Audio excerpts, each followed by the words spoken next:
Hello friend, નમસ્કાર. કેમ છો બધા વિદ્યાર્થીઓ? મજામાં?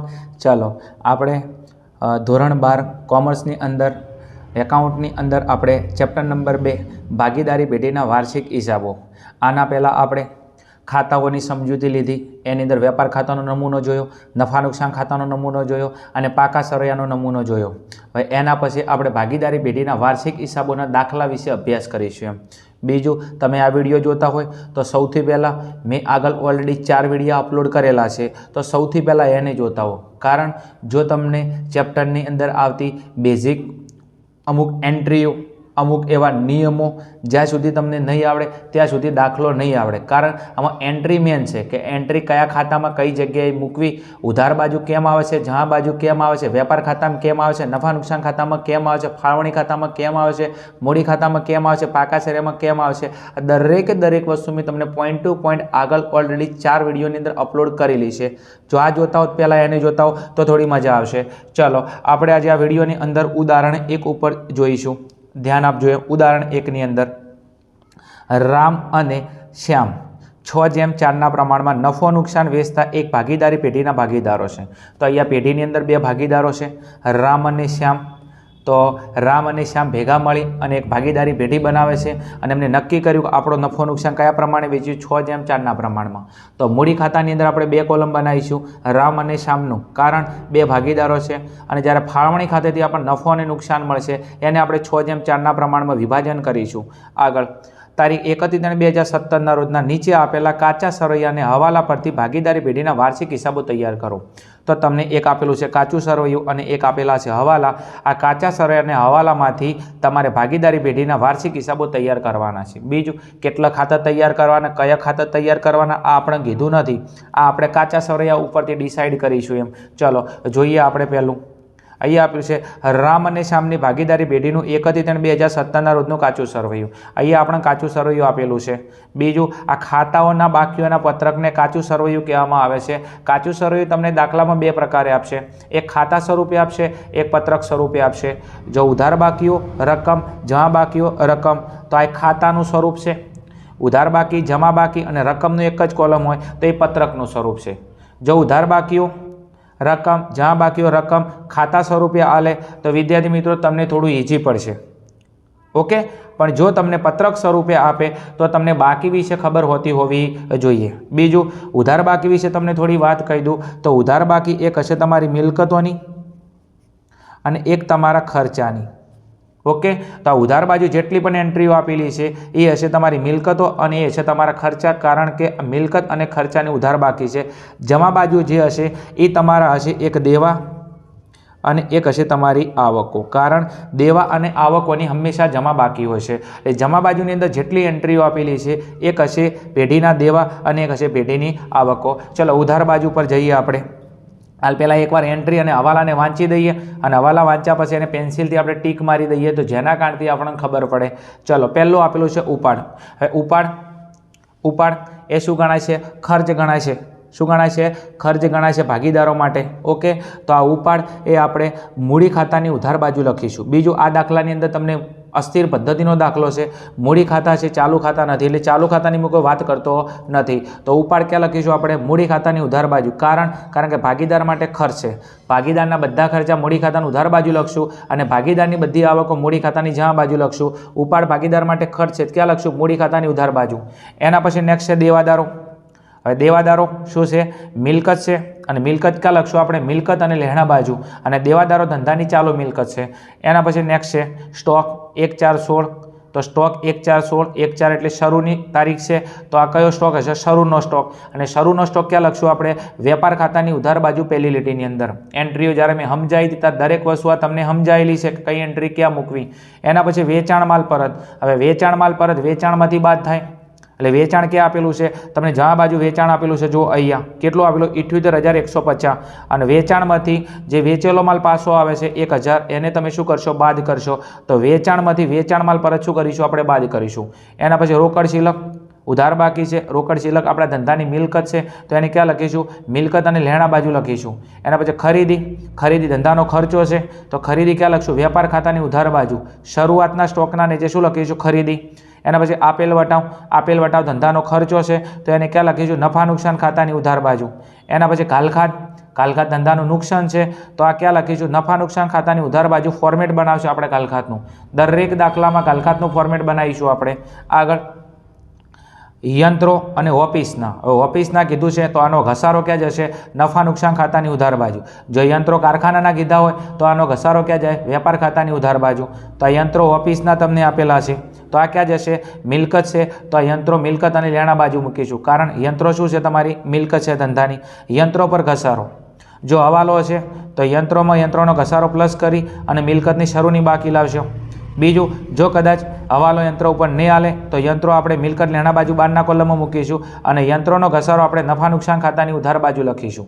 ખાસ વસ્તુ, ઓફિસના યંત્રો કે તો નફા નુકસાન ખાતાની ઉધાર બાજુ ઘસારો જશે અને કારખાનાના કે તો એ જશે વેપાર ખાતાની ઉધાર બાજુ. આગળ નેક્સ્ટ ફર્નિચર આપણા ધંધાની મિલકત છે તો એને ક્યાં લખીશું? આપણે મિલકત અને લેણા બાજુ લખીશું. આગળ પરચુરણ ખર્ચા, આ પણ નફાને લગતો ખર્ચો છે તો આને નફા નુકસાન ખાતાની ઉધાર બાજુ લખીશું.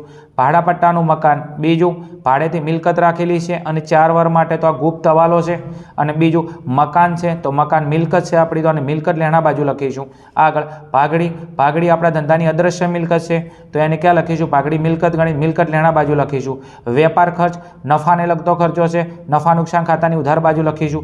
ભાડું અને વેરા આ પણ નફાને લગતો ખર્ચો છે, નફા નુકસાન ખાતાની ઉધાર બાજુ લખીશું. આવક માલ ગાડા ભાડું આ વેપારને લગતો ખર્ચો છે તો વેપાર ખાતાની ઉધાર બાજુ લખીશું.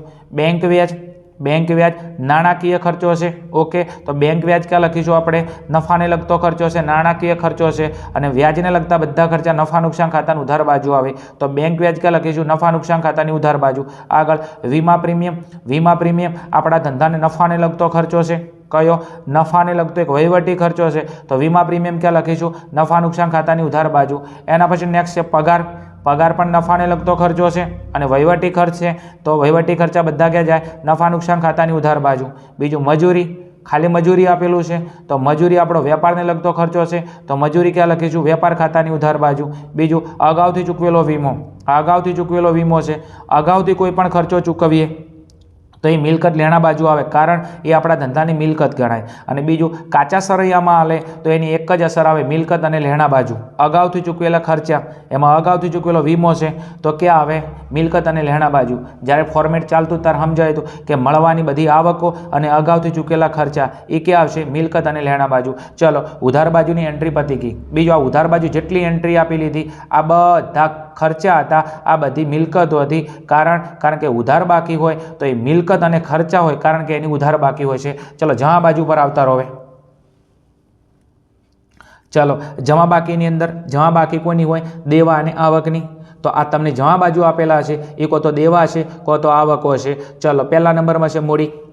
હવે મૂડી તો ક્યાં લખશું? ભાગીદારોના મૂડી ખાતાની જમા બાજુ.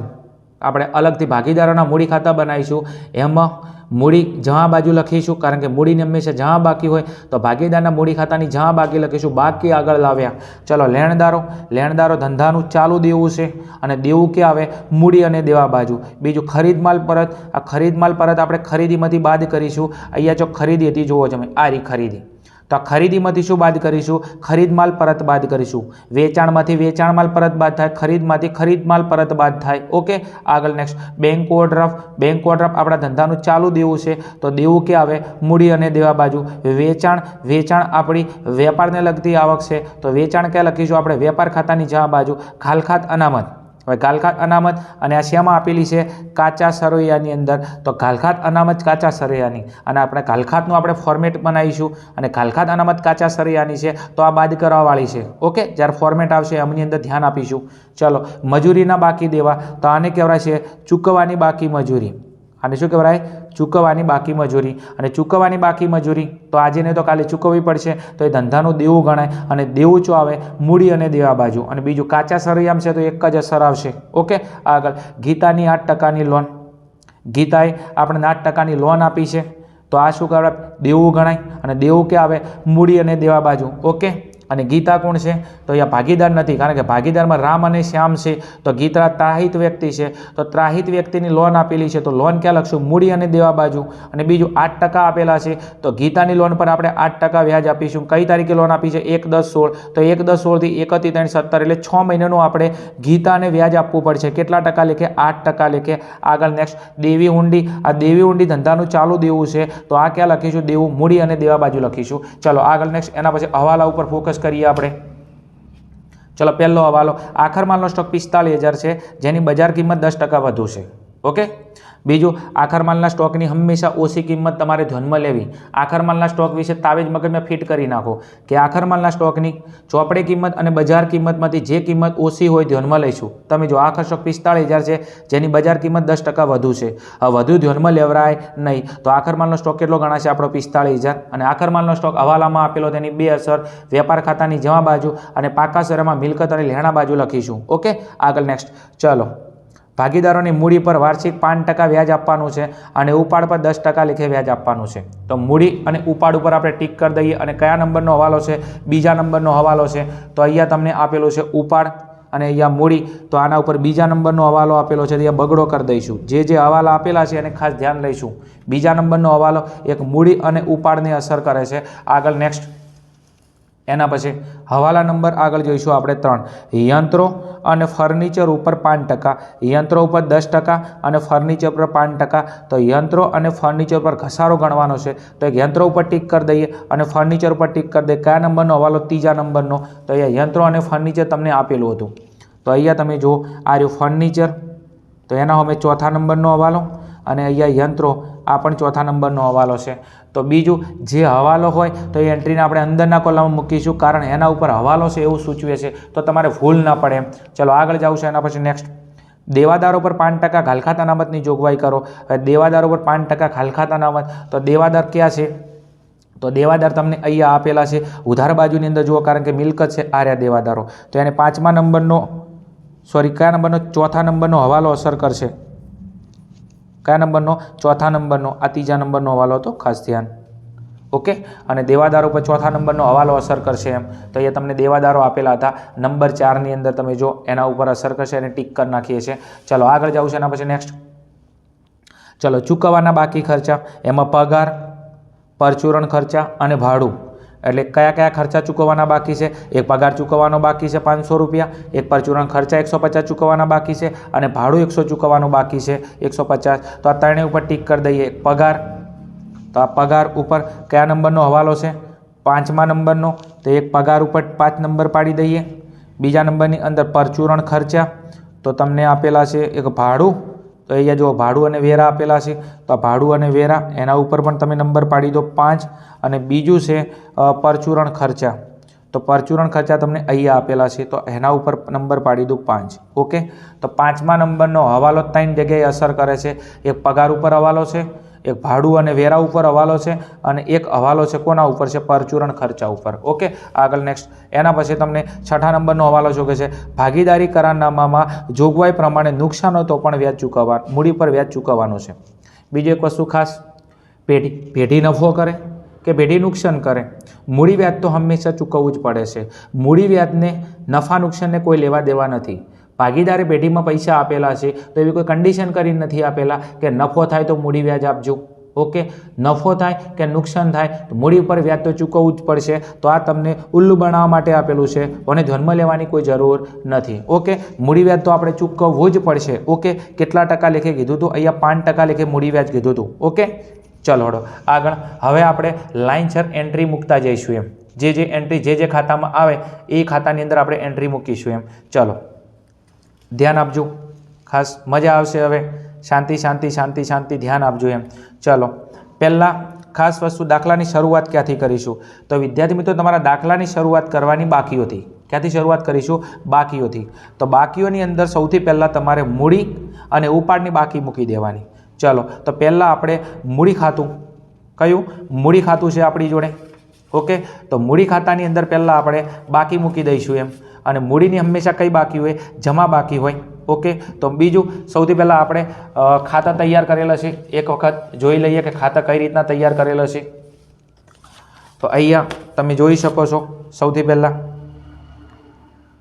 જો અહીંયા તમારું ભાગીદારી પેઢીના વાર્ષિક હિસાબોની અંદર ઉદાહરણ 1 જોઈએ છે અને એની અંદર રામ અને શ્યામની ભાગીદારી પેઢીનું તારીખ 31/3/2017ના રોજનું વેપાર ખાતાનો નમૂનો છે. ઓકે, ઉધાર બાજુ વિગત રકમ, ઓકે, જમા બાજુ વિગત અને રકમ. તો આ થઈ ગયું આપણું વેપાર ખાતું. ઓકે, તમે ખાસ જે પણ ભાગીદારના નામ આપેલા હોય એને લખીશું અને બીજું તારીખ. તો આ થઈ ગયું તમારા વેપાર ખાતાનો નમૂનો. એના પછી નેક્સ્ટ તમારો આવશે નફા નુકસાન ખાતાનો નમૂનો. તો અહીંયા તમે જોઈ શકો છો રામ અને શ્યામની ભાગીદારી પેઢીનું તારીખ 31/3/2017ના રોજનું નફા નુકસાન ખાતું. નફા નુકસાન ખાતાની અંદર બી વિગત રકમ. આ કઈ બાજુ છે? તમારી ઉધાર બાજુ છે. તો ઉધાર બાજુ વિગત રકમ અને બીજું જમા બાજુ વિગત અને રકમ. તો આ થઈ ગયો તમારો નફા નુકસાન ખાતાનો નમૂનો. એના પછી નેક્સ્ટ આપણે જોઈશું નફા નુકસાન ખાતે. એના પછી આવશે તમારું ફાળવણી ખાતું. ત્રીજા નંબરમાં કયું આવશે?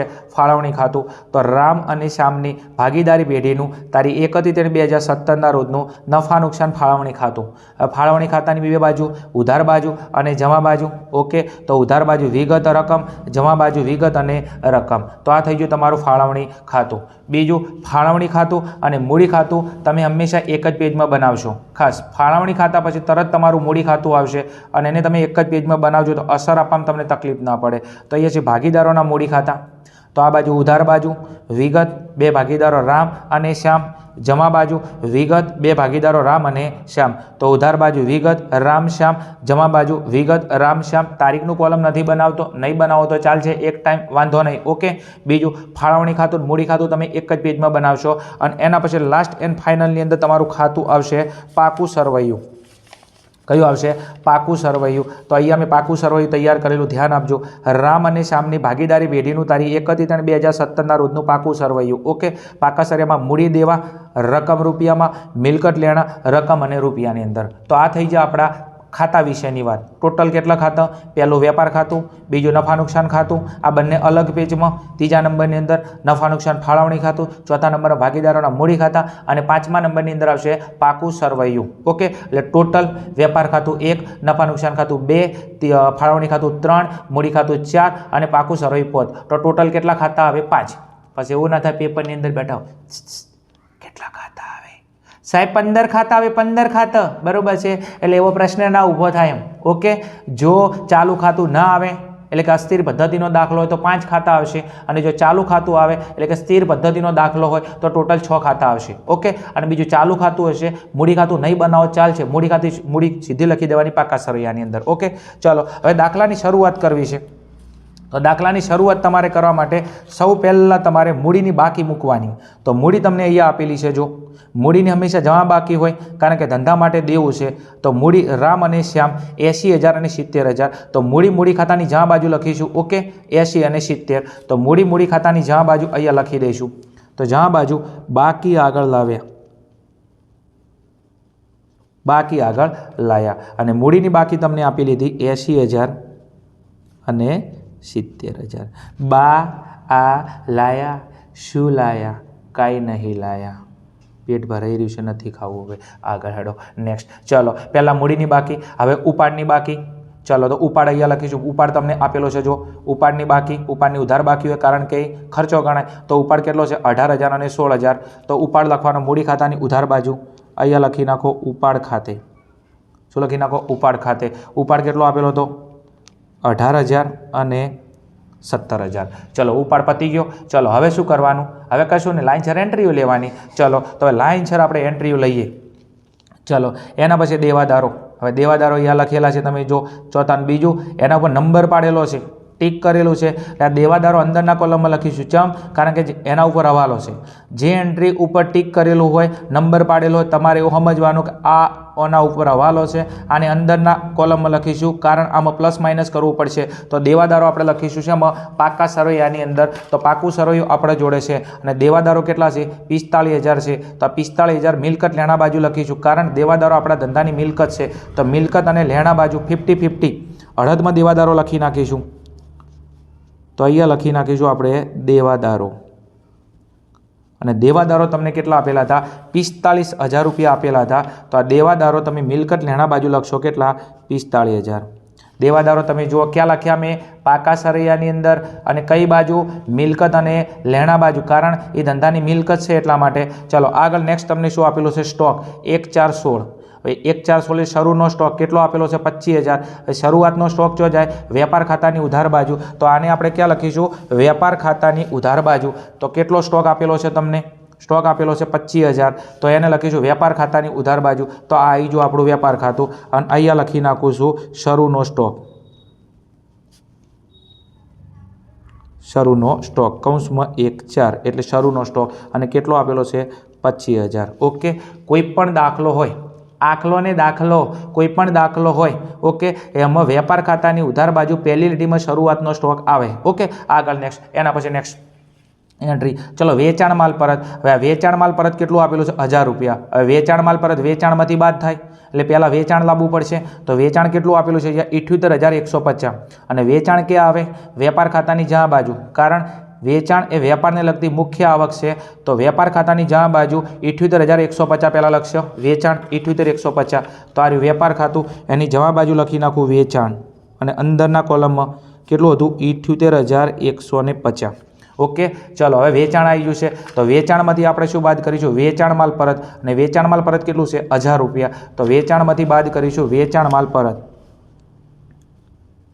તો અહીંયા લખીશું વેચાણ પરત કેટલું છે 1,000 રૂપિયા. બીજું વેચાણ ઉપર બીજો કોઈ હવાલો નથી એમ. જો નહીં નોંધેલી ખરીદી નહીં નોંધેલું વેચાણ તો પ્લસ કરો પણ નથી એટલા માટે 78,150માંથી વેચાણ પરથી 1,000 બાદ કરો એટલે બારી કેટલા આવશે 77,150. ઓકે. ચલો એન્ટ્રી પતી ગઈ. ચલો એના પછી નેક્સ્ટ જઈશું આપણે. ચલો એના પછી શું છે રોકડ શિલક. શું છે રોકડ શિલક. ચલો રોકડ શિલક આપણા ધંધાની મિલકત છે કેટલી 10,000. તો રોકડ શિલક ક્યાં લખશું મિલકત લેણા બાજુ 10,000. બીજું તો આ આવી ગયું આપણું પાકું સરવૈયું અને પાકા સરવૈયામાં લખીશું આપણે મિલકત લેણા બાજુ રોકડ શિલક. બીજું લખતા આપણે થોડા ઉપર જઈશું એમ. ઓકે. ચલો તો અહીંયા લખી નાખું રોકડ શિલક ચાલુ મિલકત છે. ઓકે. દેવાદારના નીચે બધી ચાલુ મિલકતો આવશે. તો રોકડ શિલક હતી કેટલી 10,000 રૂપિયા. તો આ લખી નાખી રોકડ શિલક. ઓકે. સમજાય છે. રોકડ શિલક ધંધાની ચાલુ મિલકત છે તો એને લખી મિલકત લેણા બાજુ 10,000 રૂપિયા. ચલો આગળ જવું છે નેક્સ્ટ. એના પછી શું છે અહીંયા ખરીદી. હવે ખરીદી ક્યાં આવશે વેપાર ખાતાની ઉધાર બાજુ. તો અહીંયા આપણે ખરીદી લખીશું વેપાર ખાતાની ઉધાર બાજુ કેટલી આપેલી છે 60,000 રૂપિયા. તો વેપાર ખાતાની ઉધાર બાજુ અહીંયા લખીશું ખરીદી. ખરીદી કેટલી 60,000 અંદરના કોલમમાં લખીશું, કારણ ખરીદીમાંથી ખરીદ પરત માઇનસ કરવાનું છે. ઓકે ને એટલા માટે એમ. ચલો તો ખરીદી હવે વેપાર ખાતાની ઉધાર બાજુ શરૂઆતના સ્ટોકના લે છે તરત લખી નાખવાની. કોઈ પણ દાખલો હોય એમાં ખરીદી અને વેચાણ આલે તો આ 3 મગજમાં ફિટ કરી નાખજો એમ. ચલો આગળ જવું છે નેક્સ્ટ. એના પછી આપેલ વટાવ. શું છે આપેલ વટાવ. તો આપેલ વટાવ ક્યાં લખીશું આપણે નફા નુકસાન ખાતાની ઉધાર બાજુ. આપેલ વટાવ નફાને લગતો ખર્ચો છે તો એને ક્યાં લખીશું આપણે નફા નુકસાન ખાતાની ઉધાર બાજુ. અને કેટલો આપેલો છે તમને અહીંયા 500 રૂપિયા આપેલો છે. તો આપેલ વટાવ અહીંયા લખીશું. બીજું એક લીટી છોડીને લખવાનું ખાસ, કારણ કાચી ખોટ આવે તો એટલા માટે એક લીટી છોડીને લખી નાખવાનું આપણે આપેલ વટાવ. ચલો કેટલો આપેલો હતો આપેલ વટાવ 500 રૂપિયા. બીજું દેવાદાર વટાવ અનામત હવાલાનો દેવાદાર વટાવ અનામત કાચા સરૈયાનો આપેલો હોય તો આપેલ વટાવનું ફોર્મેટ આવે, બાકી આવશે નહીં. અહીંયા આપેલ વટાવ એકલો આપેલો હતો એટલા માટે ફોર્મેટ મેં બનાવ્યું નથી. ઓકે. ચલો આગળ નેક્સ્ટ. એના પછી નેક્સ્ટ. ચલો ઘાલખાત. શું છે ઘાલખાત. ઘાલખાતનું આપણે ફોર્મેટ બનાવી દઈશું. ઘાલખાત એ ક્યાં આવશે નફા નુકસાન ખાતાની ઉધાર બાજુ કેટલી છે 400 રૂપિયા. તો અહીંયા એક કામ કરો વચ્ચે વચ. શું વચ્ચે વચ આપણે ઘાલખાતનું ફોર્મેટ બનાવી દઈએ. ઘાલખાત કાચા સરૈયાની પ્લસ ઘાલખાત હવાલાની પ્લસ ઘાલખાત અનામત હવાલાની માઇનસ ઘાલખાત અનામત કાચા સરવૈયાની. ઓકે. આ ત્રણનો અહીંયા સરવાળો કરીશું અને એમાંથી ઘાલખાત અનામત કાચા સરૈયાની શું કરીશું આપણે બાદ કરીશું. ખાસ ધ્યાન. ઓકે. આ થઈ ગયું તમારું ઘાલખાતનું ફોર્મેટ. ચલો હવે તમને આપેલી શું છે ઘાલખાત. અહીંયા જુઓ ઘાલખાત કેટલી આપેલી 400 અને શેમાં આપેલી છે કાચા સરૈયામાં. તો ઘાલખાત કાચા સરવૈયાની તો આ પહેલી આપેલી છે ઘાલખાત કાચા સરૈયાની કેટલી આપેલી છે અહીંયા નફા નુકસાન ખાતાની ઉધાર બાજુ કામ કરીએ છો 400 રૂપિયા. ચલો તો ઘાલખાત કાચા સરવૈયાની અને નફા નુકસાન ખાતાની ઉધાર બાજુ 400 રૂપિયા લખી દીધા. ચલો આગળ એના પછી નેક્સ્ટ જઈશું. ચલો યંત્રો અને ઓફિસના. શું છે? યંત્રો અને ઓફિસના. તો એને આપણે ક્યાં લખીશું? પાકા સરિયાની અંદર લખીશું. અને બીજું તમે જો યંત્રો પર ટીક કરેલું છે એનો મતલબ હવાલો છે. એટલે યંત્રોમાં યંત્રોનો ઘસારો શું કરશું? પ્લસ કરશું અને મિલકતની શરૂઆતની બાકી લાવશું. તો યંત્રો કેટલા તમને આપેલા છે? 18,250 અને અમે યંત્રોનો ઘસારો પ્લસ કરશું કારણ હવાલો છે 1750. તો અહીંયા લખી નાખ પાકા સરિયાની અંદર મિલકત અને લેણા બાજુ પહેલી લીટીની અંદર લખી નાખું છું યંત્રો કેટલા આપેલા હતા? 18,250. બીજું વત્તા યંત્રોનો ઘસારો તમને આપેલો હતો 1750 રૂપિયા. તો 18,250ની અંદર ઓકે તમે અહીંયા તમે જો 250 ને એટલે આ 1000 ને આ 20,000 રૂપિયા થઈ ગયા. હવે 20,000 રૂપિયા નીચે લખી નાખીશું અને હવે આ 20,000 ગણાય મિલકતની શરૂઆતની બાકી. તો યંત્રોની શરૂઆતની બાકી કેટલી આવી? 20,000. તો હવે આપણે 20,000 ઉપર ઘસારો ગણીશું. આવું ચારે કરવાનું. જ્યારે હવાલો હોય ત્યારે, જો હવાલો ના હોત તો યંત્રો 18,250 બારે લખોત અને યંત્રોનો ઘસારો 1750 નફા નુકસાન ખાતાની ઉધાર બાજુ લખો તેમ. ચલો આગળ નેક્સ્ટ એના પછી જોઈએ. ચલો એના પછી ફર્નિચર શું આપેલું છે?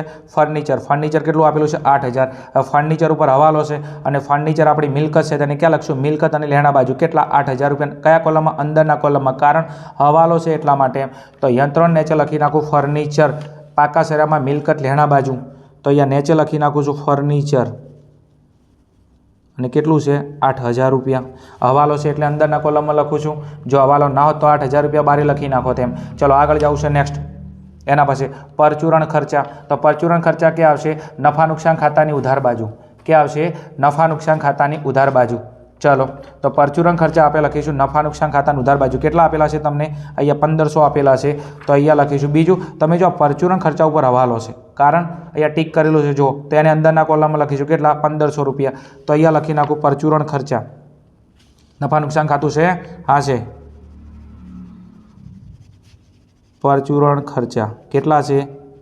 1,500 રૂપિયા અને હવાલો છે એટલા માટે એને ક્યાં લખ્યું મેં? અંદરના કોલમની અંદર લખ્યું છે. ચલો એના પછી નેક્સ્ટ આગળ જવું છે પરચુરણ ખર્ચા પછી. ચલો આગળ શું એન્ટ્રી આપેલી છે તમને? એના પછી ભાડા પટ્ટાનું મકાન 4 વર્ષ માટે. તો આ મકાન આપણી મિલકત છે તો એને ક્યાં લખીશું? મિલકત અને લેણા બાજુ. તો મિલકત લેણા બાજુ કેટલા લખીશું? 7,000 રૂપિયા અને અંદરના કોલમની અંદર. ઓકે તો પાકા સરિયામાં મિલકત અને લેણા બાજુ આપણે લખીશું મકાન જેટલું 7,000. ચમ અંદરના કોલમમાં 4 વર્ષ માટે તો આને માંડી વાળીશું. ભાડા પટ્ટાની કોઈ પણ મિલકત આપી હોય તેને ગુપ્ત હવાલો કહેવાય, એને માંડી વાળવું પડશે. તો અહીંયા લખી નાખું છું ભાડા પટ્ટાનું મકાન. એક લીટી છોડીને અહીંયા હવાલો છે ભાડા પટ્ટાનું મકાન કેટલું આપેલું છે? 7,000 રૂપિયા. ઓકે તો એને પાકા સરિયાની અંદર તમે જુઓ મેં લખી નાખ્યું છે મિલકત લેણા બાજુ પર ભાડા પટ્ટાનું મકાન. ચલો આગળ જવું છે એના પછી નેક્સ્ટ પાઘડી. આ પાઘડી આપણા ધંધાની શું છે? અદ્રશ્ય મિલકત. શું છે? અદ્રશ્ય મિલકત. કેટલી છે? 40,000. તો પાઘડી ક્યાં લખીશું? મિલકત અને લેણા બાજુ. તો પાઘડી એ લખી નાખી આપણે મિલકત લેણા બાજુ ભાડા પટ્ટાના નીચે લખી નાખું પાઘડી. ઓકે અને કેટલી છે? 40,000 રૂપિયા. તો એને મિલકત લેણા બાજુ લખી નાખું પાકા સરવૈયાની અંદર. ઓકે તમે જોઈ શકો છો આ પાકું સરવૈયું છે અને મિલકત લેણા બાજુ ભાગડી લખી કારણ કે આપણી મિલકત છે. કઈ મિલકત? અદ્રશ્ય મિલકત. ચલો આગળ જવું છે નેક્સ્ટ. એના પછી વેપાર ખર્ચ. તો એને લખીશું આપણે નફા નુકસાન ખાતાની ઉધાર બાજુ. વેપાર ખર્ચ કેટલો આપેલો છે? 1250. વેપાર ખર્ચ નફાને લગતો ખર્ચો છે. નફા નુકસાન ખાતાની ઉધાર બાજુ 1250. તો આપણું નફા નુકસાન ખાતું છે અને બીજું એના ઉપર હવાલો નથી તો એને ડાયરેક્ટ અંદરના કોલમમાં લખીશું 12 કોલમમાં 1250. એક લીટી છોડી લખી નાખું છું વેપાર ખર્ચા. ચલો વેપાર ખર્ચા કેટલા આપેલા હતા? 1250 રૂપિયા. તો અહીંયા લખી નાખું 12ના કોલમમાં 1250 રૂપિયા. ચલો આગળ જવું છે નેક્સ્ટ. એના પછી આપેલા છે ભાડું અને વેરા. તો ભાડું અને વેરા કેટલા છે? 5,000 રૂપિયા અને હવાલો છે તમે જુઓ અંદરના કોલમમાં લખીશું. બીજું નફા નુકસાન ખાતાની ઉધાર બાજુ કારણ નફાને લગતા ખર્ચા છે અને ઉધાર બાકી છે એટલે ખર્ચો જ હોય. ચલો તો ભાડું વેરા કેટલા? 5,000 રૂપિયા. તો અહીંયા લખી નાખું ભાડું અને વેરા. ભાડું અને વેરા કેટલા? 5,000 રૂપિયા. અંદરના કોલમમાં કેમ લખ્યું? કારણ હવાલો છે. તમે જો આપણું નફા નુકસાન ખાતું છે તો ભાડું વેરા અંદરના કોલમમાં હવાલો છે કેટલા? 5,000 રૂપિયા. ચલો આગળ જવું છે એના પછી નેક્સ્ટ આવક માલ ગાડા ભાડું. હવે આવક માલ ગાડા ભાડું વેપારને લગતો ખર્ચો છે.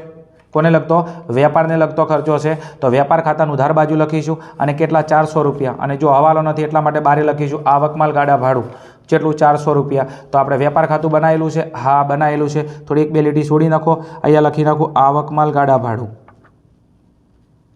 આવક માલ ગાડા ભાડું કેટલું છે 400 રૂપિયા. આવક માલ ગાડા ભાડું કે તો વેપાર ખાતાની ઉધાર બાજુ, જાવક માલ ગાડા ભાડું કે તો નફા નુકસાન ખાતાની ઉધાર બાજુ લખીશું એમ. ચલો આગળ જવું છે નેક્સ્ટ. એના પછી બેંક વ્યાજ. આ બેંક વ્યાજ એ નફાને લગતો ખર્ચો છે તો એને ક્યાં લખીશું આપણે? નફા નુકસાન ખાતાની ઉધાર બાજુ. કેટલા આપેલા છે? 500 રૂપિયા. કેટલા છે? 500 રૂપિયા. તો બેંક વ્યાજ એ નાણાકીય ખર્ચો છે નફા નુકસાન ખાતાની ઉધાર બાજુ. તો આપણું આવી ગયું નફા નુકસાન ખાતું અને ઉધાર બાજુ લખીશું આપણે બેંક વ્યાજ. કેટલું? 500 રૂપિયા. તો અહીંયા લખી નાખું છું એક લીટી છોડી બેંક વ્યાજ. બેંક વ્યાજ કેટલું? 500 રૂપિયા. નફાને લગતો ખર્ચો છે. આગળ નેક્સ્ટ એના પછી જવું છે મારે બેંક વ્યાજના પછી છે વીમા પ્રીમિયમ. કેટલું છે? 800 રૂપિયા. હવે વીમા પ્રીમિયમ એ પણ વહીવટી ખર્ચો છે અને નફાને લગતો ખર્ચો છે તો એને પણ ક્યાં લખીશું આપણે? નફા નુકસાન ખાતાની ઉધાર બાજુ. કેટલું છે? 800 રૂપિયા. તો અહીંયા વીમા પ્રીમિયમ, બીજો હવાલો નથી તો અંદરના કોલમમાં લખી નાખું વીમા પ્રીમિયમ. વીમા પ્રીમિયમ કેટલું છે? 800 રૂપિયા. ચલો આગળ બીજું નફા નુકસાન ખાતાની અંદર બધી એન્ટ્રી જાય છે. ઓકે ચલો આગળ નેક્સ્ટ. બીજું એના પછી છે પગાર.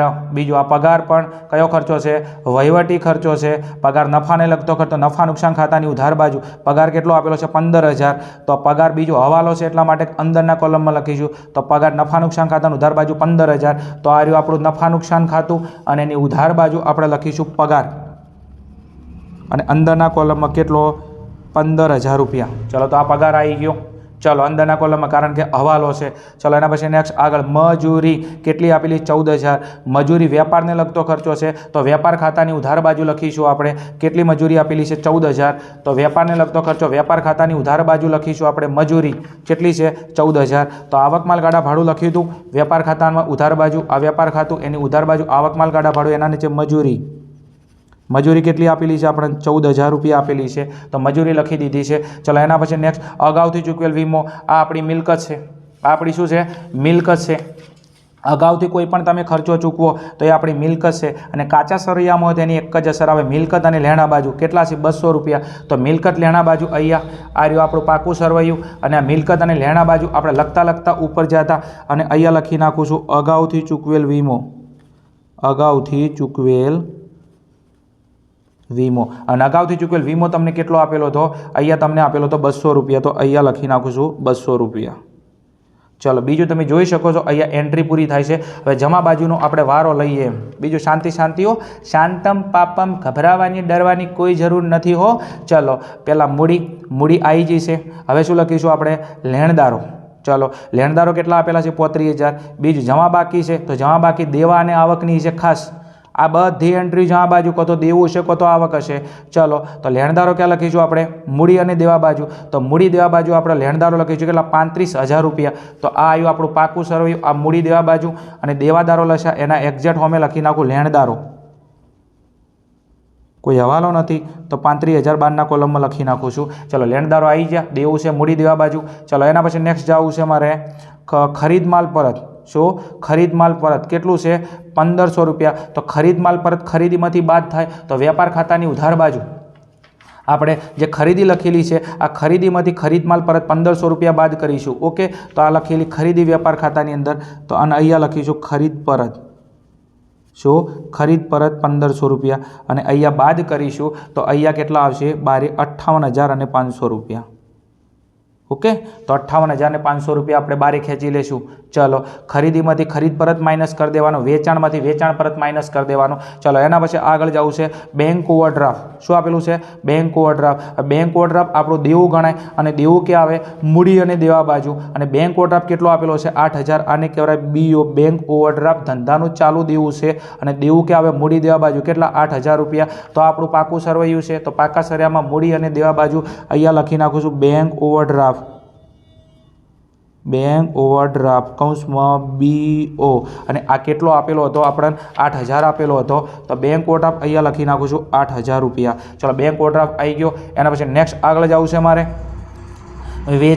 વેચાણ આપણે લખી દીધું વેપાર ખાતાની જમા બાજુ 78150. ચલો પછી ઘાલખાત અનામત કાચા સરવૈયાની તો આને ક્યાં લખીશું આપણે? નફા નુકસાન ખાતાની અંદર. ઓકે, તો કાલખાત અનામત કાચા સરવૈયાની, તો કાલખાત અનામત કાચા સરવૈયાની આ નફા નુકસાન ખાતાની ઉધાર બાજુ આપણે ફોર્મેટ તૈયાર કર્યું હતું અને કાલખાત અનામત કાચા સરવૈયાની કેટલી છે 700 રૂપિયા અને બીજું આ બાદ કરવાવાળી છે તો અહીંયા લખીશું આપણે જો કાલખાત અનામત કાચા સરવૈયાની અને બાદ કરવાવાળી અને કેટલી હતી તમે જુઓ 700 રૂપિયા તો અહીંયા લખી નાખું છું હું 700 રૂપિયા. ચલો આવી ગયું. ચલો આગળ એના પછી નેક્સ્ટ જવું છે મારે મજૂરીના બાકી દેવા એટલે ચૂકવવાની બાકી મજૂરી.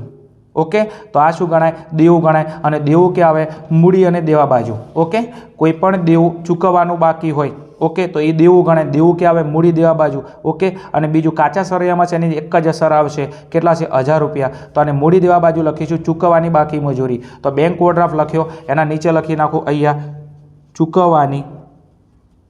ચૂકવવાની બાકી મજૂરી. ચલો કેટલી લખીશું આપણે મૂડી દેવા બાજુ 1000 રૂપિયા. ચલો આગળ જાઉં છે એના પછી નેક્સ્ટ ગીતાની 8% લોન. ઓકે, ચલો ગીતાની 8% લોન તો ગીતાએ આપણે લોન આલી તો એ દેવું ગણાય અને દેવું ક્યાં આવશે? મૂડી અને દેવા બાજુ. બીજું તારીખ આપેલી તો ગુપ્ત હવાલો છે તો અહીંયા આપણે લેણદારોના ઉપર બિનચાલુ દેવા લખે છે અહીંયા લખી નાખું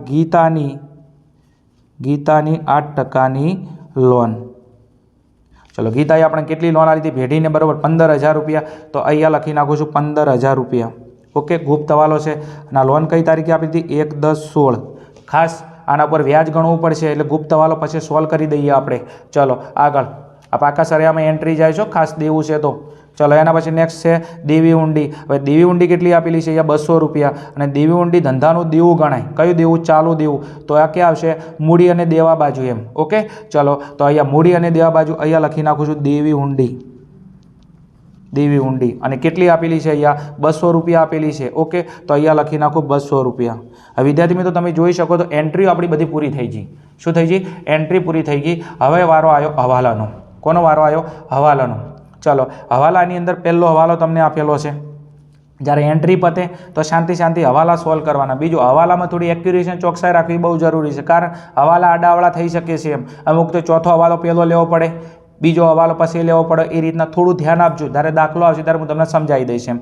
ચલો આખર માલનો સ્ટોક 45000 છે જેની બજાર કિંમત 10% વધુ છે. બીજું વધુ કિંમત આખર માલના સ્ટોકની ધ્યાનમાં લેવરાય નહીં.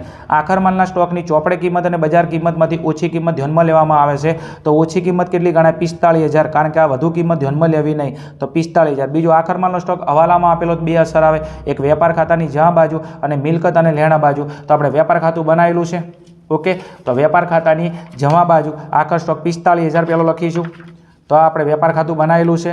ઓકે, બનાવેલું છે તો એની જમા બાજુ અહીંયા લખી નાખું આખર સ્ટોક કેટલો છે 45000 રૂપિયા. અને બીજું આખર સ્ટોક ધંધાની મિલકત ગણાય. શું ગણાય? મિલકત ગણાય. તો મિલકત ક્યાં આવશે? મિલકત અને લેણા બાજુ એમ. ચલો તો આને લખીશું આપણે મિલકત લેણા બાજુ આખર માલનો સ્ટોક કેટલો 45000 રૂપિયા. તો અહીંયા આપણે મિલકત લખી હતી તો અહીંયા લખી નાખું આખર સ્ટોક કેટલો 45000 રૂપિયા. ચલો આગળ નેક્સ્ટ બીજું આખર માલનો સ્ટોક કાચા સરયામાં આપેલો તો એક જ અસર આવ્યો મિલકત અને લેણા બાજુ પણ હવાલામાં આપેલો 2 અસર આવશે વેપાર ખાતાની જા બાજુ મિલકત અને લેણા બાજુ. આગળ નેક્સ્ટ એના પછી ભાગીદારોની મૂડી પર 5% લેખે. ઓકે, વાર્ષિક 5% લેખે અને ઉપાડ પર 10% લેખે. તો પહેલાં મૂડી પર વ્યાજ ગણી દઈએ. વાર્ષિક કેટલા 5% તો આપણે ફાળવણી ખાતું બનાવેલું છે. ઓકે, બીજું મૂડી પર કેટલા ટકા વ્યાજ છે? 5% છે. ધ્યાન આપજો એમ. તો અહીંયા મૂડી તમે જુઓ. ચલો રામે કેટલી મૂડી રોકેલી છે 80000 અને શ્યામે કેટલી મૂડી રોકેલી છે 70000 અને મૂડી પર કેટલા ટકા વ્યાજ ગણવાનું? 5%. ઓકે, તો ખાસ મૂડી પર વ્યાજ કોણ આપશે? પેઢી આપશે. તો પેઢી માટે ખર્ચો ગણાય ભાગીદાર માટે શું ગણાય? આવક ગણાય. તો આપણે ફાળવણી ખાતું બનાવેલું છે. હા, બનાવેલું છે. ચલો તો ફાળવણી ખાતાની ઉધાર બાજુ અહીંયા લખવાનું છે મૂડી વ્યાજ. શું? મૂડી વ્યાજ. અને મૂડી વ્યાજમાં 2 ભાગીદારો છે રામ અને શ્યામ અને બીજું કેટલા ટકા છે? 5% લેખે છે. ઓકે, તો તમે જુઓ અહીંયા મૂડી તમને કેટલી આપેલી હતી? મૂડી આપણે લખેલી હતી. ચલો 80000 અને 70 તો 80000ના 5% કેટલા? 4000 અને 70000ના 5% 3500 રૂપિયા. તો એક વ્યાજ આવશે 4000 ને એક વ્યાજ આવશે 3500 રૂપિયા. તો અહીંયા આવશે 4000 રામનું વ્યાજ. ઓકે, અને અહીંયા આવશે 3500 અને બારે 4000 વત્તા 3500 એટલે બારે આવશે 7500 રૂપિયા. બીજું મૂડી વ્યાજ પેઢી માટે ખર્ચો છે એટલા માટે ફાળવણી ખાતાની ઉધાર બાજુ લખ્યું પણ ભાગીદાર માટે આવક છે તો એને મૂડી ખાતાની ક્યાં લખીશું? જમા બાજુ. તો મૂડીના નીચે શું આવશે? અહીંયા મૂડી વ્યાજ ખાતે. મૂડી વ્યાજ એ ભાગીદાર માટે શું છે? આવક છે, એટલા માટે મૂડી ખાતાની જમા બાજુ આવશે. ચલો, આનું વ્યાજ કેટલું હતું? આનું વ્યાજ હતું 4,000 રૂપિયા અને આનું વ્યાજ કેટલું હતું? 3500 રૂપિયા. નવું કશું કર્યું નથી. 80,000ના 5% કર્યા, 70,000ના 5% કર્યા. એક અસર ફાળવણી ખાતાની ઉધાર બાજુ, બીજી અસર મૂડી ખાતાની જમા બાજુ. એમ ચલો આગળ જાઉં છે. એના પછી નેક્સ્ટ બીજું તમને એવું કીધું હતું કે ઉપાડ પર વ્યાજ ગણવાનું છે. કેટલા ટકા? 10%. ચલો, હવે મૂડી વ્યાજ પટી ગયું. હવે ઉપાડ પર 10% વ્યાજ ગણીશું. તો ઉપાડમાં તમે જુઓ, રામે કેટલો ઉપાડ કર્યો છે? 18,000 રૂપિયા. શ્યામે કેટલો ઉપાડ કર્યો? 17,000 રૂપિયા. તો ઉપાડ વ્યાજ એ પેઢી માટે આવક છે, ભાગીદાર માટે શું છે? ખર્ચ છે. તો ઉપાડના નીચે અહીંયા લખી નાખું ઉપાડ વ્યાજ. ઉપાડ વ્યાજ ખાતે કેટલા ટકા? 10%. તો 18,000ના 10% વિદ્યાર્થી મિત્રો આવશે 1,800 રૂપિયા અને 17,000ના 10% આવશે 1,700 રૂપિયા. ઓકે, ચલો બીજું ઉપાડ વ્યાજ ભાગીદાર માટે ખર્ચો છે, એટલા માટે ઉધાર બાજુ આવે. જ્યારે ઉપાડ વ્યાજ એ પેઢી માટે આવક છે, તો એ ક્યાં આવશે? ફાળવણી ખાતાની જમા બાજુ. તો ફાળવણી ખાતાની એ જમા બાજુ એક લીટી છોડીને લખી નાખો. મૂડી વ્યાજના હોમે ઉપાડ વ્યાજ. બે ભાગીદારો છે, એક રામ, એક શ્યામ. ચલો, રામનું વ્યાજ હતું કેટલું ઉપાડ પર? 1,800 રૂપિયા અને શ્યામનું કેટલું હતું? 1,700 રૂપિયા. ઓકે, એટલે ટોટલ 17 દુ 34, 3500 રૂપિયા ઉપાડ વ્યાજ આવશે. કેટલું આવશે? 3500 રૂપિયા ઉપાડ વ્યાજ આવશે. બીજું થોડો ચોકડી ગુણાકાર કરવાનો, આમથી આમ, આમથી આમ કરીને આમ. મૂડી વ્યાજ આવે તો ઉધાર બાજુ, એની બીજી અસર જમા બાજુ. ઉપાડ વ્યાજ આવે તો અહીંયા ઉધાર બાજુ અને અહીંયા જમા બાજુ. ઓકે, ચલો આગળ નેક્સ્ટ જવું છે. ચલો, એના પછી ઘસારાનો હવાલો છે. ચલો, ત્રીજા નંબરનો હવાલો શું કહે છે? યંત્રો પર 10%, યંત્રો ઉપર 10% અને ફર્નિચર પર 5% ઘસારો ગણો. એમ તો ઘસારો તો યંત્રો જ ક્યાં લખેલા? પાકા સળિયાની અંદર. ઓકે, અને બીજું ફર્નિચર ક્યાં છે? પાકા સળિયાની અંદર. તો યંત્રો ઉપર 10% અને ફર્નિચર પર 5% ઘસારો ગણીશું. એમ તો યંત્રો ક્યાં છે? આર્યા. યંત્રો પર કેટલા ટકા? 10%. તો -10% ઘસારો. ચલો, 20,000ના 10% કેટલા આવશે? 2,000 રૂપિયા. તો 20,000ની અંદરથી 20,000ની અંદરથી તમે 2,000 બાદ કરી નાખો તો બારે કેટલા આવશે વિદ્યાર્થી મિત્રો? 18,000 રૂપિયા. અને બીજું ફર્નિચર પર 5% ઘસારો ગણવાનો છે, તો -5% ઘસારો. ચલો, 80,000ના 8,000ના 5%, 8 પંચા 40 એટલે 400 રૂપિયા આવશે. ચલો, તો 5% ઘસારો. 8,000માંથી 400 રૂપિયા બાદ કરી નાખો એટલે બારે કેટલા આવશે? 7,600 રૂપિયા આવશે. ઓકે, અહીંયા 8 પંચા 40 એટલે 400 રૂપિયા ઘસારો આવશે. બીજું આ ઘસારો આપણે બીજી અસર આપીશું. કોઈ પણ હવાલાની બે અસર આવે તો આ ઘસારો ક્યાં લઈ માંડી વાળીશું? નફા નુકસાન ખાતાની ઉધાર બાજુ. તો એક આવશે યંત્રોનો ઘસારો 2,000 અને એક આવશે ફર્નિચરનો ઘસારો 400 રૂપિયા. તો ઘસારાની બીજી અસર આપશું નફા નુકસાન ખાતાની ઉધાર બાજુ. એમ કે આપીશું નફા નુકસાન ખાતાની ઉધાર બાજુ. એમ તો અહીંયા આપણે લખી નાખીશું ઘસારો. ઘસારો ચલો, કોનો?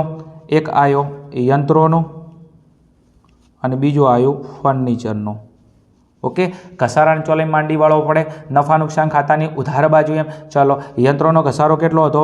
2,000 રૂપિયા અને ફર્નિચરનો ઘસારો કેટલો હતો? 400 રૂપિયા. ઓકે, તો 2,000 વત્તા 400 રૂપિયા, તો બારે લખી નાખો 2,400 રૂપિયા. બીજું આમ ના ફાવે તો યંત્રોનો ઘસારો એમ કરીને 2,000 બારે, ફર્નિચરનો ઘસારો એમ કરીને 400 બારે, અથવા એકથી વધારે ઘસારો હોય તો અહીંયા મિલકતનું નામ લખો, એનો સરવાળો કરો ઘસારોનો અને તમે બારે લઈ શકો છો. ચલો, ઘસારાની એન્ટ્રી પૂરી થઈ ગઈ. ઘસારાની બે અસર આપવાની, એક જે તે મિલકતમાંથી બાદ કરવાનું, બીજી અસર મિલકત અને લેણા બાજુ આપી દેવાની. એમ ચલો આગળ જાઉં છે. એના પછી નેક્સ્ટ ચલો, એના પછી હવાલા નંબર આવતા રહો. અહીંયા 4 નંબરની અંદર દેવાદાર ઉપર 5% ઘાલખાત અનામતની જોગવાઈ કરવાની છે. તો દેવાદાર ઉપર 5%. ઓકે, શું કરીશું? ઘાલખાત અનામતની જોગવાઈ કરીશું. તો એ પણ ક્યાં આપીશું? આપણે પાકા સળિયામાં અસર આપીશું. એમ કેટલા ટકા? 5%.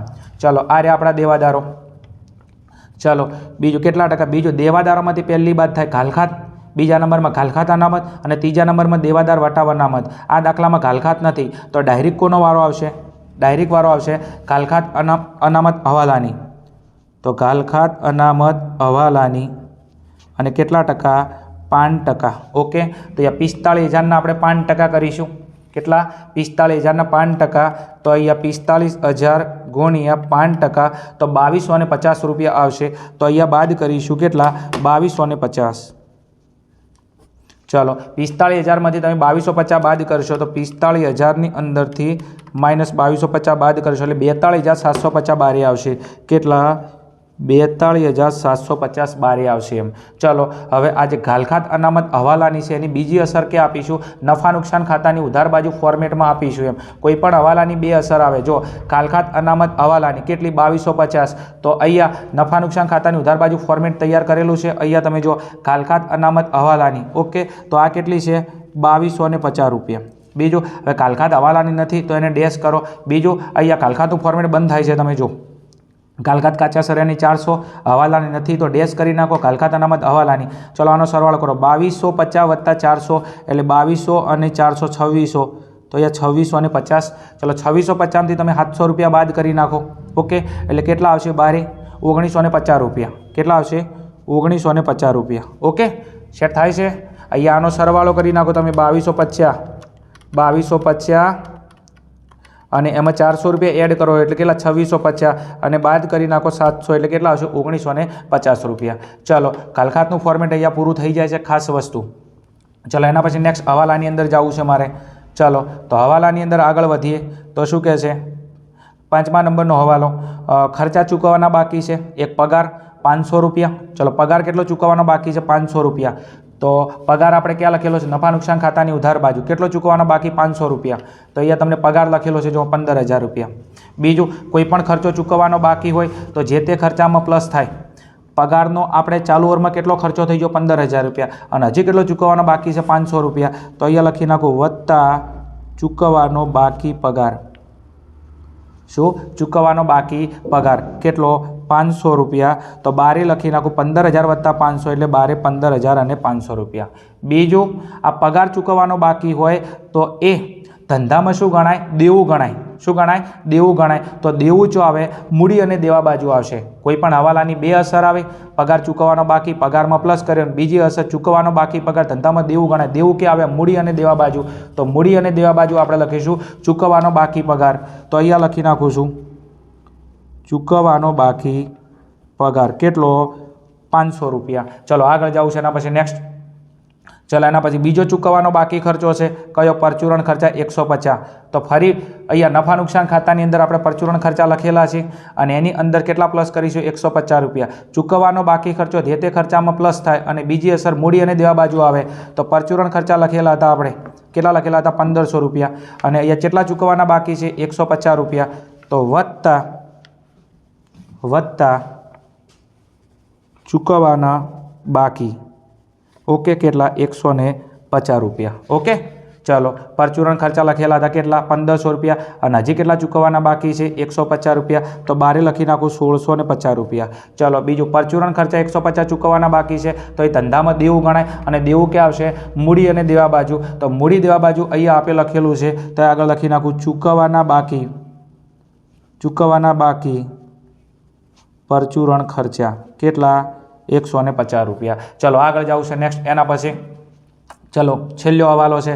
ચલો ભાડું કેટલું ચૂકવવાનું બાકી છે 150 રૂપિયા. તો ભાડું ક્યાં લખેલું છે નફા નુકસાન ખાતાની ઉધાર બાજુ. ઓકે અને ભાડું ચૂકવવાનું બાકી છે 150 રૂપિયા. તો અહીંયા મેં ભાડું લખેલું છે તમે જો ભાડું અને વેરા 5,000 રૂપિયા અને હજી કેટલું ચૂકવવાનું બાકી છે 150 રૂપિયા. તો અહીંયા ભાડું અને વેરાની અંદર ચૂકવવાનો બાકી ખર્ચો જે તે ખર્ચામાં શું થાય પ્લસ થઈ જાય.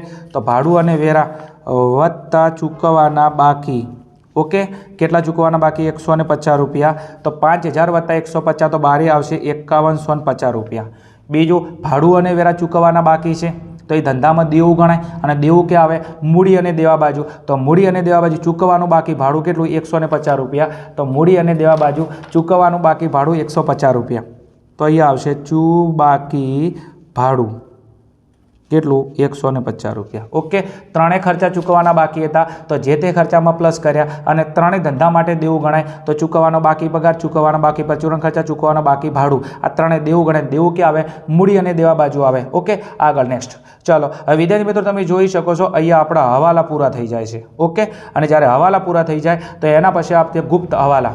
શું આવશે ગુપ્ત હવાલા. અને ગુપ્ત હવાલાની અંદર એક તમને આપેલો હતો ભાડાપટ્ટાના મકાનનો હવાલો. રફકામની ગણતરી પડે તો થોડું કરી લેવાનું એમ રફ પેજની અંદર એમ. ચલો ભાડાપટ્ટાનું મકાન. હવે ભાડાપટ્ટાના મકાન તમે જો તમને કઈ રીતના આપેલું હતું તો ભાડાપટ્ટાનું મકાન તમને 4 વર્ષ માટે આપેલું છે. કેટલું આપેલું હતું 7,000.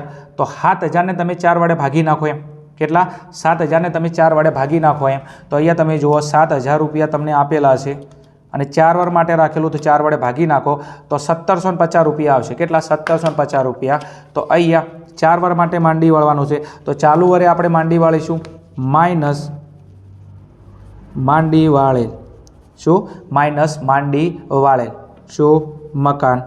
ઓકે કેટલું ચાલુ વરે 1,750 રૂપિયા. 4 વાર માટે માંડી વાળવાનું છે તો 4 વડે ભાગાકાર કરી નાખવાનો તો દર વર્ષે કેટલા માંડી વાળીશું 1,750. પહેલા વારે 1,750, બીજા વારે 1,750, ત્રીજા વારે 1,750, ચોથા વારે ભાડાપટ્ટાનું મકાન શું થઈ ગયું છે 0 થઈ ગયું છે. ઓકે આગળ હવે 7,000માંથી 1,750 બાદ કરી નાખો તો અહીંયા 7,000 માઇનસ 1,750 તો બારી એન્ટ્રી જશે 5,250 રૂપિયા. તો અહીંયા 7,000માંથી 1,750 બાદ કરશું એટલે બારી આવશે 5,250 રૂપિયા. ચલો હવે આ ભાડાપટ્ટાનું મકાન માંડી વાળેલું છે તો એની બીજી અસર ક્યાં આવશે નફા નુકસાન ખાતાની ઉધાર બાજુ.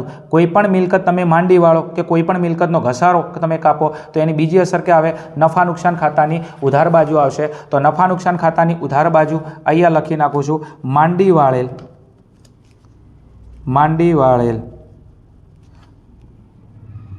ભાડાપટ્ટાનું મકાન. ચલો માંડી વાળેલ ભાડાપટ્ટાનું મકાન ચાલુ વર કેટલું માંડી વાળી 1,750 રૂપિયા. ઓકે ચલો એના પછી નેક્સ્ટ તમને આપેલું હતું ગીતાની લોન. શું આપેલું હતું ગીતાની લોન. થોડું આપણે ગણતરી કરીશું કારણ કે થોડું તમને ગણતરી કરવા લાયક ટોપિક છે એટલા માટે આપણે ગણતરી કરીશું એમ ખાસ તમે ધ્યાન આપજો એમ. ચલો હવે આપણે ગીતાએ શું આપી હતી લોન આપી હતી. ચલો અહીંયા તમે જુઓ ગીતાની લોન. ચલો ગીતાએ આપણે કેટલી લોન આપી હતી 15,000 રૂપિયા. તો લોન આપણને આપી હતી કેટલી 15,000 રૂપિયા. ઓકે ચલો બીજું કેટલા ટકાની લોન છે 8%. તો 8/100 અને બીજું કઈ તારીખે લોન આપી હતી 1/10/16. તો અહીંયા ધ્યાન આપજો 1/10/16 થી 31/3/17. તો તમે જો 10મા મહિનાથી ગણો 10મા મહિનામાં પહેલી તારીખ જો 10મો મહિનો આવશે તો 10મો 11મો 12મો 3 મહિના પહેલો બીજો ત્રીજો. તો ગીતાને આપણે કેટલા મહિનાનું વ્યાજ આપીશું 6 મહિનાનું વ્યાજ આપીશું. ગીતાએ આપણે કઈ તારીખે લોન આપી 1/10 તો 1/10/16 થી આપણું હિસાબી વર્ષ કઈ તારીખે પૂરું થાય 31/3/17. તો આના વચ્ચે કેટલો સમયગાળો આવે 6 મહિનાનો. તો આપણે ગીતાને કેટલા મહિનાનું વ્યાજ આપીશું 6 મહિનાનું તો ગુણ્યા 6/12. ઓકે ચલો હવે કામ કરી લઈએ ખાલી ગણતરી મારી દઈએ આપણે તો પતી જાય. ચલો કેટલા હતા 15,000 તો 15,000ના 8% અને ગુણ્યા 6/12. ચલો તો કેટલું વ્યાજ આવશે 600 રૂપિયા વ્યાજ આવશે. કેટલું આવશે 600 રૂપિયા વ્યાજ આવશે. ઓકે તો 15,000ના 8% લે કે આપણે ગીતાને 6 મહિનાનું 600 રૂપિયા વ્યાજ આપશે એમ. ચલો આગળ જવું છે હવે તો ગીતાનું જે લોન હતી એની અંદર એનું વ્યાજ પ્લસ કરી નાખું વત્તા ચૂકવવાનું બાકી લોન વ્યાજ. ઓકે કેટલું 600 રૂપિયા. તો 15,000 વત્તા 600 એટલે બારે જશે 15,000 અને 600. બીજી એક તમને મસ્ત મજાની વાત કહી દઉં આ ગીતાની લોન તમે બારે 15,000 લખી નાખો અને આ લોનનું બાકી વ્યાજ એ ચાલુ દેવું ગણાય તો એને તમે નીચે અલગથી લખશો તો ચાલશે અથવા સરળતા ખાતર ગીતાના લોનમાં ગીતાના લોનનું વ્યાજ પ્લસ કરી દેવાનું ન કે લોન બારે લખવાની અને લોનનું વ્યાજ તમે ચાલુ દેવા તરીકે અલગ લખી શકો છો એમ. ચલો આગળ હવે ગીતાનું તમે લોનનું વ્યાજ ચૂકવવાનું બાકી 600 રૂપિયા. તો લોનનું વ્યાજ ચૂકવવાનું બાકી છે તો એ તમારો નાણાકીય ખર્ચો ગણાય. તો આ ક્યાં આવશે નફા નુકસાન ખાતાની ઉધાર બાજુ. કોઈ પણ હવાલાની બે અસર આવશે એમ તો વ્યાજ કા લખીશ નફા નુકસાન ખાતાની ઉધાર બાજુ. તો નફા નુકસાન ખાતાની ઉધાર બાજુ આપણે લખી નાખીશું અહીંયા જો જગ્યા હોય ને. ઓકે ચલો અહીંયા મારે જગ્યા પડી છે વચ્ચે તો ઉધાર બાજુ અહીંયા ગીતાના લોનનું ચૂકવવાનું બાકી વ્યાજ કેટલું હતું 600 રૂપિયા. ઓકે તો આવી જો ગીતાના લોનનું ચૂકવવાનું બાકી વ્યાજ 600 રૂપિયા. હવે વિદ્યાર્થી મિત્રો અહીંયા આપણે બધા હવાલા બરોબર છે અને વત્તા બધી એન્ટ્રી અને ગુપ્ત હવાલા બધું પૂરું થાય છે. તો પહેલા નંબરમાં આપણે વેપાર ખાતું બંધ કરીશું એમ. કયું ખાતું બંધ કરીશું વેપાર ખાતું બંધ કરીશું એમ. બધા વિદ્યાર્થી મિત્રો ચલો આપણે બધા ખાતા કમ્પ્લીટલી હવાલાની અસર આપી દીધી દરેક એન્ટ્રીની અસર આપી દીધી છે. બીજું અંદર ગુપ્ત હવાલા આપેલા હતા એ પણ સોલ્વ કરી દીધા છે. તો હવે તમારે શું કામ કરવાનું તો હવે તમારે શાંતિથી દરેક ખાતા બંધ કરવાના અને એની અંદર પહેલું આપણે વેપાર ખાતું બંધ કરીશું એમ. તો વેપાર ખાતાની અંદર તમે આવી જાઓ અને બીજો જે બાજુનો સરવાળો વધારે હોય એ બાજુ ચેક કરવાનો. મને એવું લાગે છે અહીંયા તમે જો ઉધાર બાજુ 25,000 58,500 400 અને 14,000 એની હરખામણીએ અહીંયા જમા બાજુની અંદર 77,000 અને 45,000 છે, તો જમા બાજુ સરવાળો વધારે આવે મને એવું લાગે છે એમ. તો જમા બાજુનો સરવાળો પહેલાં કરું, ધ્યાન આપજો એમ. 77,150 77,150 પ્લસ 45,000 રૂપિયા, તો એનો સરવાળો આવશે જમા બાજુ 1,22,150. ચલો તો અહીંયા લખી નાખું છું 1,22,150 રૂપિયા, 1,22,150 રૂપિયા. અહીંયા સરવાળાનો નિયમ છે કે એક્ઝેક્ટ સામે લખી નાખો તમે 1,22,150 રૂપિયા. ચાલો અહીંયા હવે એક કામ કરી નાખીએ, 1,22,150માંથી આ ઉધાર બાજુની એન્ટ્રી બાદ કરીએ. તો ઉધાર બાજુ કેટલા હતા? અહીંયા ઉધાર બાજુ અહીંયા હતા, તમે જો 25,000 હતા, તો તમે એક બાદ કરી નાખો 25,000, એક બાદ કરી નાખો તમે 58,500, ઓકે, અને એક તમે બાદ કરો 400 અને એક બાદ કરો 14,000 રૂપિયા. તો એનો તફાવત આવશે 24,250 રૂપિયા. તમને દેખાય છે કેલ્ક્યુલેટરમાં 24,250 રૂપિયા, ઓકે. તો તમને જે અહીંયા 1,22,150 આપેલા હતા એની અંદરથી તમે શું કામ કર્યું? તો 25,000 બાદ કર્યા, 58,500 બાદ કર્યા, 400 બાદ કર્યા, 14,000 રૂપિયા બાદ કર્યા, તો તમને તફાવતની રકમ કેટલી મળી? અહીંયા તમને રકમ મળે છે 24,250 રૂપિયા. કેટલી? 24,250 રૂપિયા. તો આપણે એને હવે અહીંયા જ કઈ બાજુ તફાવત નીકળ્યો છે? વેપાર ખાતાની ઉધાર બાજુ, તો આપણે એને કહીશું કાચો નફો. શું કહીશું? કાચો નફો. અને આ કાચો નફો આપણે ક્યાં લઈ જઈશું? નફા નુકસાન ખાતે લઈ જ્યાં. જો લઈ જ્યાં નફા નુકસાન ખાતે લઈ જ્યાં, ઓકે. જમા બાજુનો સરવાળો વધારે હતો તો સામે લખ્યો, ઉધાર બાજુની એન્ટ્રી બાદ કરી, અહીંયા જે તફાવત આવે એને કહેવાય કાચો નફો. ક્યાં લઈ જ્યાં? નફા નુકસાન ખાતે લઈ ગયા. હવે આ નફો નફા નુકસાન ખાતાની જમા બાજુ લખીશું, ઓકે. તો નફા નુકસાન ખાતાની જમા બાજુ કેટલા? 24,250. તો આ આવી ગયું આપણું નફા નુકસાન ખાતું. અને નફા નુકસાન ખાતાની જમા બાજુ અહીંયા આપણે લખીશું, ઓકે. કેટલા લખીશું? અહીંયા કાચો નફો 24,250 રૂપિયા. અને ક્યાંથી લાયા હતા આપણે? વેપાર ખાતેથી લાયા. ચોથી લાયા? વેપાર ખાતેથી લાવ્યા, ઓકે. ચલો હવે નફા નુકસાન ખાતાની ઉધાર બાજુનો આપણે સરવાળો કરી દઈશું, ઓકે. તો જેટલા પણ ખર્ચા આપેલા છે એનો સરવાળો કરી દઈશું. ચલો પહેલાં કેટલા આપેલા છે? 500. બીજું તમે જુઓ, મને દેખાય છે અહીંયા ખાસ ચેક કરો કઈ બાજુ વધારે આવે. જો જમા બાજુ તો એક જ એન્ટ્રી 24,250ની છે. હવે ઉધાર બાજુ તમે જુઓ ખાસી બધી એન્ટ્રીઓ મને દેખાઈ રહી છે. અહીંયા તમે જો 15,500 છે, ઓકે, 1,250 છે. એટલે મને એવું લાગે છે અહીંયા ખાસ કે ઉધાર બાજુનો સરવાળો વધારે આવે છે, ઓકે, કારણ એન્ટ્રીઓ વધારે છે. ચલો આપણે કરી લઈએ. ચલો પહેલાં કેટલા છે? અહીંયા 1,750, એના પછી 2,400, એના પછી 1,950 રૂપિયા આપેલા છે. ચલો એના પછી 600 રૂપિયા છે. કેટલા છે? 600 છે. એના પછી નેક્સ્ટ આપેલા છે 15,500. ચલો એના પછી 800 આપેલા છે. એના પછી 500 આપેલા છે. 500 પછી તમે જોઈ શકો છો અહીંયા 5,150 આપેલા છે. ચલો એના પછી આપેલા છે 1,250, ઓકે. અને એના પછી તમને આપેલા છે 1,650 અને એના પછી આપેલા છે 500. ચલો ઉધાર બાજુનો સરવાળો આવશે 32,050, ઓકે. દેખાય છે? તો ઉધાર બાજુ સરવાળો વધારે છે અહીંયા, તો અહીંયા લખી નાખું કેટલો? 32,050, 32,050 અથવા 32,050. બીજું ઉધાર બાજુ વધારે આવે તો જમા બાજુ લખી નાખો અહીંયા 32,050. ચલો લખી નાખ્યો. હવે એક કામ કરીએ, 32,050ની અંદર દેખાય છે તમને 32,050 આવે છે? તો 32,050ની અંદરથી જમા બાજુ એક જ એન્ટ્રી પડી છે 24,250, તો એમાંથી બાદ કરી નાખું -24,250. તો એ બાદ કરતા રકમ આવે છે 7,800 રૂપિયા, ઓકે. તો તમે જોઈ શકો 7,800 રૂપિયા. તો અહીંયા તમે જુઓ ઉધાર બાજુનો સરવાળો વધારે છે તો અહીંયા સામે લખ્યો અને જમા બાજુની એન્ટ્રી બાદ કરી નાખી. કેટલી તમને એન્ટ્રી આપી લીધી? 24,250. તો તફાવત કેટલો આવ્યો? 7,800 રૂપિયા. તફાવત અહીંયા નીકળે છે 7,800 રૂપિયા. અને જ્યારે ઉધાર બાજુનો સરવાળો વધારે જમા બાજુ તફાવત આવે એને કહેવાય ચોખ્ખી ખોટ. શું કહેવાય? ચોખ્ખી ખોટ. અને આને ક્યાં લઈ જઈશું આપણે? નફા નુકસાન ફાળવણી ખાતે લઈ ગયા.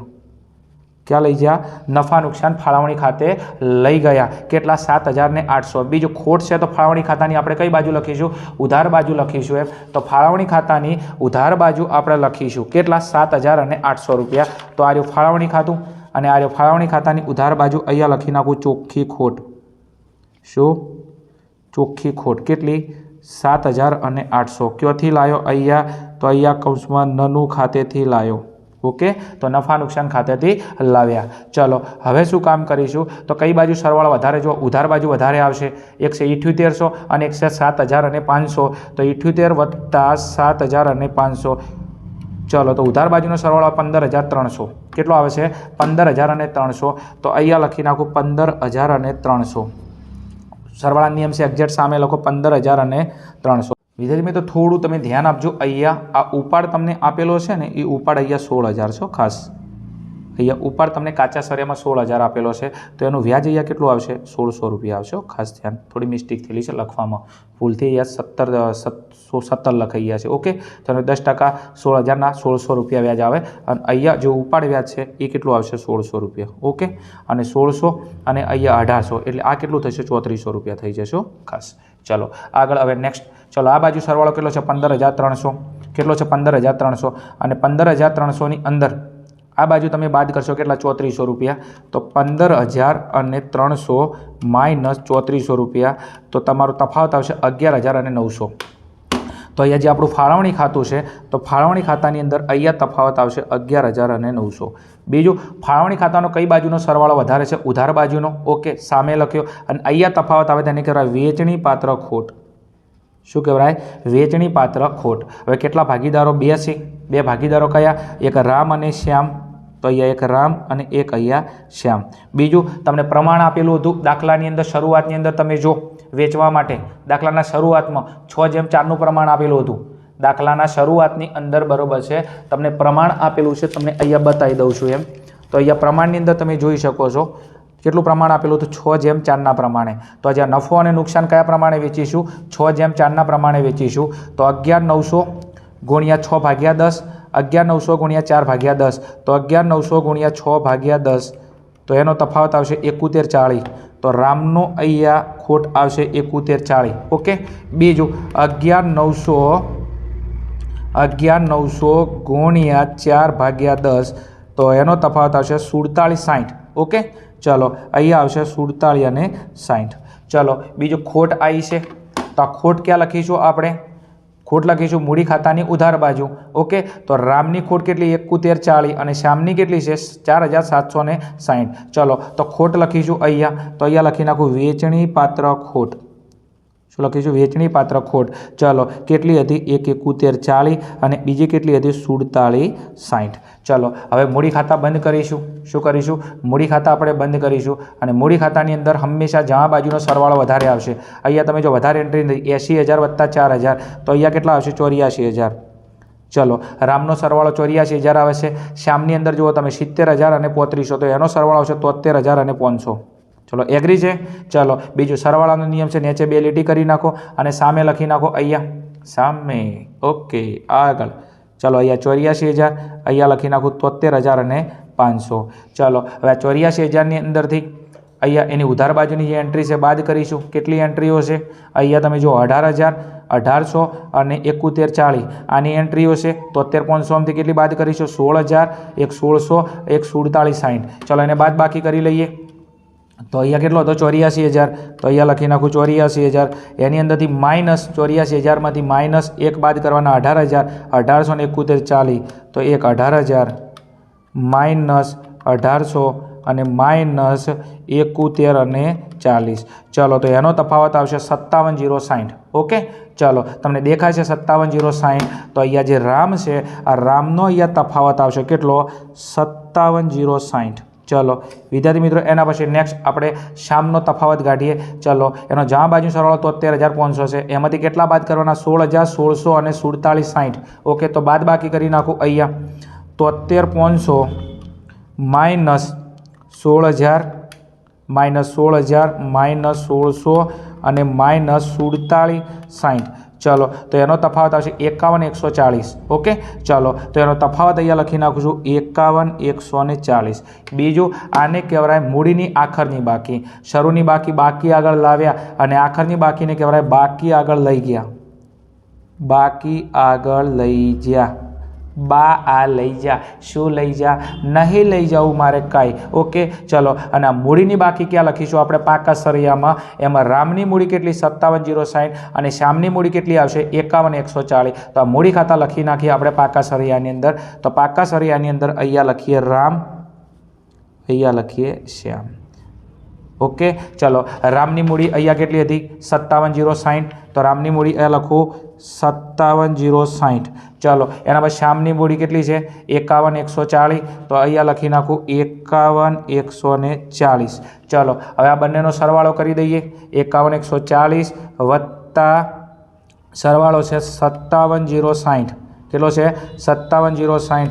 બેનો સરવાળો આવે છે 1,08,200. ઓકે, તો આ બેનો સરવાળો આવે છે અહીંયા 1,08,200. ઓકે, કેટલો આવશે 1,08,200. ચલો, હવે શું કામ કરીશું? બસ પાકા સરિયાના બે બાજુનો સરવાળો કરીશું એમ. ચલો, તો મૂડી દેવા બાજુ 1,08,200 થઈ ગયા. એના પછી કેટલા પ્લસ કરવાના છે? અહીંયા એક છે 15,600. કેટલા છે 15,600. તો બીજા નંબરની અંદર છે 15,600. ચલો, એના પછી છે 35,000 રૂપિયા. કેટલા છે 35,000 રૂપિયા. એના પછી છે 8,000 રૂપિયા. ઓકે, ચલો 8,000 આવી ગયા. એના પછી 1,000 રૂપિયા. તો અહીંયા 1,000 રૂપિયા.